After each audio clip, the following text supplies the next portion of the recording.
10 మందితో మంచి వాడని చెప్పుకుంటుకోవడం గొప్ప. తర్వాత సమాజం నీకే ఇచ్చేది కాదు, సమాజాన్ని నేనేం చేశానని గొప్ప.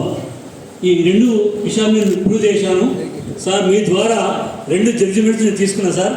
ఒకటి అన్యాయంగా ట్రాన్స్ఫర్ చేశారు 94లో. మీరు ఎందుకు అక్కడ కొత్త ప్లేస్ కంటే నేను నేను పనిచేసి రెసిడెన్షియల్ స్కూల్లో సార్ నన్ను నాన్ ఎన్సీ ట్రాన్స్ఫర్ చేసినారు. నాకు ఇక్కడ పిల్లలు నష్టపోతారంటే ఓకే నువ్వు అక్కడే పోయి పని చేయాలని చెప్పేసి ఒక జడ్జిమెంట్. రెండో జడ్జిమెంట్ ఏంటంటే రీసెంట్లీ 2023లో మీరు ఇచ్చినారు నేషనల్ అవార్డుకి అర్హత ఉంది సార్. నా ద్వారా 34 సంవత్సరాలు కూడా 1250 మంది పిల్లల్ని నేషనల్ ఇంటర్నేషనల్ పిల్లలకి గేమ్స్ పంపించిన, ఎన్సీసీలో పంపించిన. నాకు నేషనల్ అవార్డు ఇవ్వకుండా అనార్హులకు రాజకీయ నాయకులు సిఫార్సు ఇచ్చినారని చెప్తే ఆ మొత్తం రికార్డ్స్ ఇంత పెద్ద బయట పెట్టి చూస్తున్నారు ఈ టేబుల్ మీద. అప్పుడు మీకు ఎందుకు రాలేదు, తప్పకుండా రావాల్సిందని చెప్పేసి జడ్జిమెంట్ ఇస్తూ గవర్నమెంట్ రాసిన వాక్యాలు అంటారు.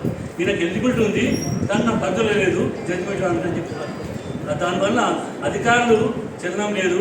కొత్త ప్రభుత్వం వచ్చింది, వాళ్ళకు రిపేర్ చేసిన. Thank you sir. మీ హయాంలోనే నేను రాసినటువంటి బుక్ ఇది బాల్కొండ చరిత్ర బుక్, జిల్లా చరిత్ర బుక్.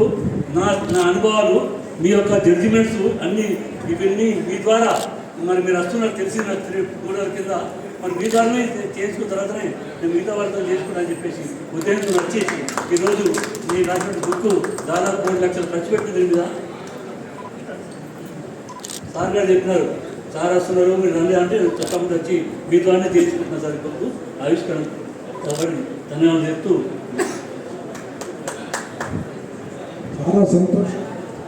ఈ పుస్తకము అల్లంకొండ ఊరుద్భవం 5 వారాలకు ప్రసిద్ధి అనే అంశం పైన సోదరుడు బ్రహ్మరావు నరసింహరావు గారు రాసినటువంటి పుస్తకాన్ని ఆవిష్కరించే అవకాశం కలిగినందుకు వారికి అభినందన తెలియజేస్తున్న కరతాళ చేత. రెండవది మీకు ఈ సందర్భం చెప్పేది ఏమిటంటే మీరంతా మానవ హక్కుల పరిరక్షణ యోధులు. మీ యొక్క అనుభవాలను కూడా అక్షరీకం చేసి చైర్మన్ గారికి కనుక అటాచ్ చేస్తే హ్యూమన్ రైట్స్ కౌన్సిల్ ఆధ్వర్యంలో కూడా అలాంటి సమస్యలను కూడా క్రోడీకరించి ఒక పత్రిక ద్వారా పుస్తకం ద్వారా పబ్లిక్ చేస్తే చాలామందికి చాలా ఉపయోగకరంగా ఉంటుంది, ఉత్తేజకరంగా ఉంటుంది, ఉత్సాహంగా ఉంటుంది. ఈ సందర్భంగా మీకు ఒక సలహా మాత్రమే ఇస్తున్నాను.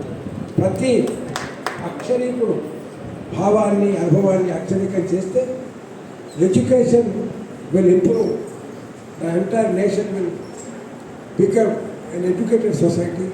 ఎడ్యుకేషన్ సొసైటీ లేకుండా మనం అజ్ఞానంతో ఉంటే అజ్ఞానంలో ఉన్నంత కాలము మన పైన ఇలాంటి వ్యతిరేకమైనటువంటి అంశాలు జరుగుతూ ఉంటాయి అధికారుల చేత అనధికారుల చేత. Therefore knowledge is power, education is the solution for all the problems.